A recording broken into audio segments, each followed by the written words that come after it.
Hey you! Yes, you! I see you have a Overdress start deck there. Do you need help upgrading it? Well then, this video should probably help you, and should probably help your deck, and will also help your wallet. Yeah, it'll help your wallet to upgrade your deck to let you have some fun games. What I'm saying. So this video, I'm going to be going through all of the start decks and their upgrades, and you can just generally get the grasp of the ideas that I'm going to be transmitting through, or the cards that are more or less important to upgrade your start deck. And I do want to mention that if you can afford the triple res, go ahead and get the triple res. The triple res is obviously a good upgrade to your deck, but out of all of the 5 start decks, only 2 of them I included the triple res because they are more or less crucial. But you can choose one of them, you can choose not to. One of them you should, because they're pretty cheap. And also, before I start, the over triggers that are in these deck lists are the normal ones, because you can choose to run the nation over triggers, but I don't think it's very necessary if you want to go on a budget and you don't really want to spend much to upgrade your start deck. So without further ado, let's jump in. A few things before I actually go through about the decks and the upgrades for the start decks. Before I get into it, I'm gonna have to mention about triggers, and that the triggers, you can really just play any lineup. As you can see, I have 6 draw, 5 crit, 1 over, 4 heals. You can play any lineup, but the very standard lineup would be 8 crit, 3 draw, 4 heals, 1 over. And so that's the standard lineup, but you can play really any lineup you want to your deck's liking, and triggers are pretty cheap anyways, so it's fine. And PGs, as you can see over here, and this Dragon Empire deck, this is the start deck PG, because the PGs aren't very important to DLC up your start deck. It's not a big thing, so you can just go with the start deck PG. Yes, I know that the PGs aren't gonna come up for another year or so, but it's really just fine playing with this version of the PGs first, because, well, you don't really have to. It doesn't really come up very often. So yeah. So without further ado, let's actually go into the upgrades. And so the really big upgrades for Dragon Empire, you play the same right line. I mean, like, for every deck here, you're going to play the same right line. But the main one here is this boy. It's Arcs, Varina Arcs. This guy allows you to draw 2 and +5 k to him when Overdress comes last one. It's too good. You have to play 4. You can just play 4 of him. 4 of him and 2 of this, and you can completely forget about Tensha stat and Valiante. You don't need them. They are just here so that it's better. And that you can, as you can see over there, there's only 1 Valiante. I mean, hopefully you can afford 1 Valiante, but if you can't, it's fine. You just add 1 more of this order that acts as a 15k shield. So yeah, the deck basically wants you to overdress into Arcs in turn 3, so that you can start farming some cards, start drawing a lot of cards actually. As you can see, we play 6 draw. Now that's pretty weird for an aggro deck like Virina. However, this deck is not very aggro, but more or less on the drawing and on on the arcs sort of things. And so if yeah, you can totally not run Valiante at all. You can not run Tencha at all. Tencha is just here for fun. You can replace Tencha with another copy of this, but I don't really recommend. I rather replacing Tencha for another copy of Reno. As you can see, we play 3 Reno, including the right deck. So yeah, that's basically the budget. I guess you could say budget. Yeah, budget. Dragon Empire deck that has been upgraded with Arcs, Valiante, the Lizard Raptor guy, Tencha and crits, draws, and the Blitz order. So let's just zoom out. So if you want to take a picture, here you go. So now let's go into Dark States. So we have Protobop Dragon here. We have Gunganrup, yeah, Gunganrup over here. And then we also have, this is Marguerite. I'm not too sure. Hold on. Marguerite, yeah, right.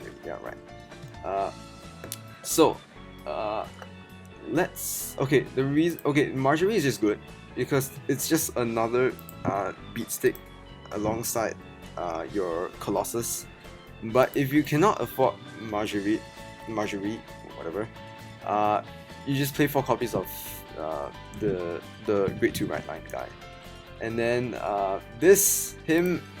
Gunganrup, he allows you to draw 1, and so that's really nice. But do note that is a Soul Blast 3, so it might be pretty heavy, but allowing you to draw is pretty good. So play 2 of him. Protobop, it's just the best card in the set, really. This guy is so good. You need to play 4 of him, hands down. You can go search him up. I'm not gonna explain here. And so 1, 2, 3, and an additional crit.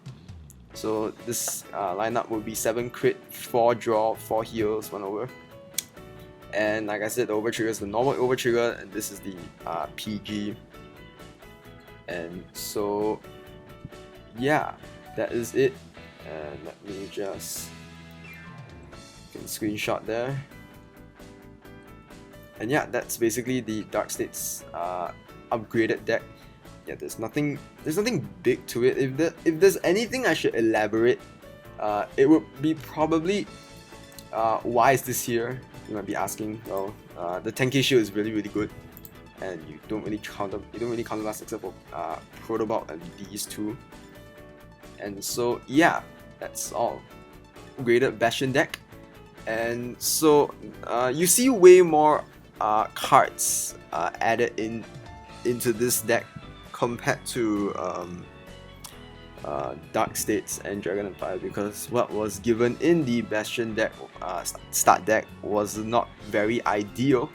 And so yep, we've sort of maximized it in the budget way possible. So yep, you see the right line, 1 fort and 3 of the Grade 2, I forgot his name. Now we play 4 Kokabio. It gives defensive power. It's not defensive power. It gives shield to your Grade 3s. Especially in the late game, this is nice, I think. I've never really played against a Bastion player before. So, right. It basically just gives you defense for your Grade 3s, and so that's pretty nice because you're running 23 loads of Grade 3.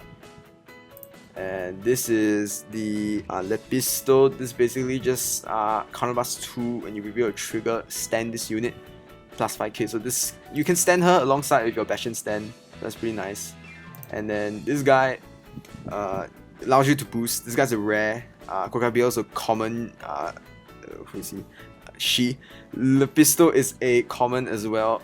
So yeah, this guy is really nice because it allows your Grade 3s to boost. And you do remember that your Bastion makes your Grade 3s all 15k. So that's pretty nice. And yeah, that is There's the upgrades, and oh yeah, there's the Painkiller Angel as well. If you cannot get your hands on Painkiller Angel, or you don't want to play her, you can play the other grade 3. That's a double rare. He allows you to counter charge, soul charge, and something else. I completely forgotten because I didn't really thought he was that relevant to this deck. I mean, he is, but I rather play Painkiller Angel because you can draw with her. And so yeah, and then the trigger lineup, we're playing 7 crits. So we're still retaining 4 draws and 4 heals. And yeah, there's also this order. You can get rid of the order. I think I'm not a Bastion main, so I can't really say for sure. But yep, that's how it's looking right now. You can take a screenshot. And yeah, let's move on to Stoicheia, upgraded Magnolia deck. And something nice about Magnolia, I would really want to say, is that the triple rare is really cheap. I'm not kidding. So you can get this for pretty cheap.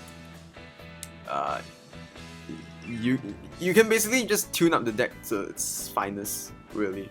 But I'm just giving you a very simple basic deck, because I don't play Magnolia. So if you have any thoughts on Magnolia that can help to improve this, do tell me in the comments below, or you know. So yeah, the same right line, at least in proportion. Is that what you call it? No, like there's 4 copies. Yeah, it's just the same. And then we play the bear, the triple rare bear, because this can pass on power to your other units, and that's really nice. And so here is the Spurring Maiden Alinea, I think. And so what she does is basically call something from your drop, and so that's pretty nice. It gets plus 5k as well, so it'll be an even bigger power up with the bear. And then there's also your insect guy that basically pluses 5k. It's very basic, but it's really nice. He's really nice. And you play crits, you play 7 crits. And Ghost Chase is really good. It's a blitz order. It allows you to fetch something from your field to hand, if I'm correct. So you can either play 4 Ghost Chase and 1 of this, or you can just play 2 of this and 3 Ghost Chase. So it's up to you. But I prefer to go like this. And so yeah, that is the upgraded Magnolia deck. But you can definitely just put this Magnolia deck into like the competitive Magnolia deck, because Magnolia is not that expensive. So yep, you can screenshot it if you want to. And let's go on to the final nation. That is Brandt Gate. And so let's go. And so it's Seraph Snow, it's Brandt Gate, it's the final DLC of your 5 decks. And so one thing you'll see immediately is there is no Bobo Mine or whatever that guy is, because he's pretty expensive for what he is. I don't really want you to get him, but if you really do want to get him, you want to replace this, because this is really just filler. This 10k booster is just filler for your Vanguard. Just place it behind your Vanguard. Your Vanguard hits numbers. And yeah, this deck is generally nice because your Seraph Snow allows you to triple drive, so your shield is and your hand size is naturally larger. And so we have this Granerode Fartigar. That his skill is basically Soul Blast 1, and he pluses 2k, and you choose one of your opponent's rear guards and imprison, so he basically becomes a Bastion rear guard. So that's pretty nice for 1 Soul Blast, and you prison 1. You can prison with him, or you can prison with this. It's literally the same, but this is a 10k and he's a 15k. And this guy, he external grapple or something like that. He's a 15k when you have jail unit, if I'm correct.